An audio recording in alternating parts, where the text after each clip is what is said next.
मुख्यमंत्री एकनाथ शिंदे यांनी या अर्थसंकल्पाचं कौतुक केलेलं आहे। सर्वसामान्य करदात्यांना मोठा दिलासा देणारा आणि 9 घटकांना न्याय देणारा नवरत्न अर्थसंकल्प असल्याचं मत त्यांनी व्यक्त केलं।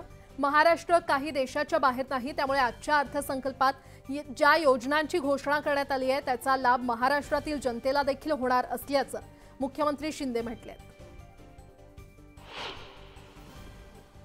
सर्वसामान्य माणसाला न्याय देणारा हा अर्थसंकल्प आहे।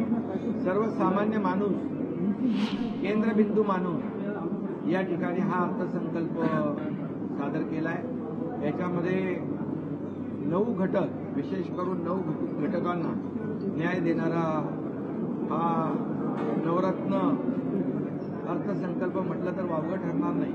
कारण यामध्ये शेतकरी आहेत, कष्टकरी आहेत, कामगार आहेत, महिला भगिनी आहेत, लाखो युवक आहेत आणि मोठ्या प्रमाणावर पायाभूत सुविधा आहेत।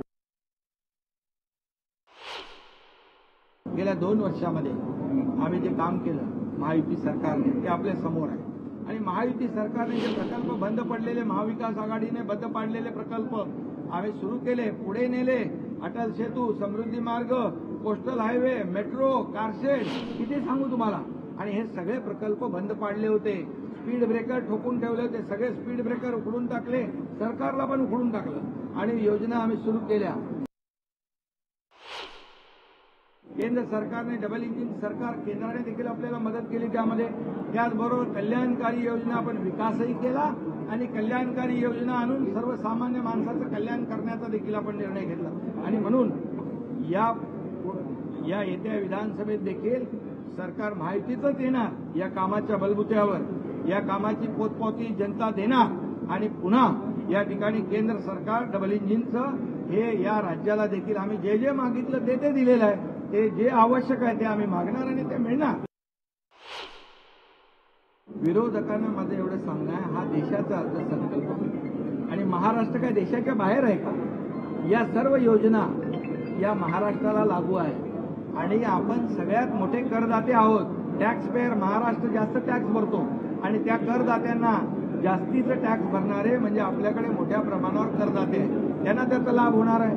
जी शहरी भागामध्ये घरे 1 कोटी बांधणार आहेत, आपल्याकडे जास्ती शहर आहेत, याचा फायदा आपल्याला होणार आहे। युवक ज्या आपल्याकडे जे आहेत त्यांना याचा फायदा होणार आहे। अरे महाराष्ट्राला जे पाहिजे ते आम्ही मागणार आणि प्रधानमंत्री देणार, याच्यामध्ये कुठलं। आणि आतापर्यंत आम्ही जे जे मागितलं ते दिलं। आमचे प्रत्येक प्रस्ताव त्यांनी मान्य केले। अमित शहांचा सहकार विभाग यांनी तर 10,000 कोटी रुपये इन्कम टॅक्स वेव्ह केला सहकार क्षेत्रामधला, दिलं नाही का? लाखो कोटी रुपये आपल्याला दिले। त्यामुळे यामध्ये पुन्हा आपल्याला मी सांगतो, जर एखादी विशेष योजना महाराष्ट्रासाठी केली असती तर लगेच विरोधक म्हणले असते निवडणुका डोळ्यासमोर ठेवून दिलं। म्हणजे असलं हे कद्रुगिरी, हे दुटप्पीपणा आणि हा खोटारडेपणा हे जरा थांबवा।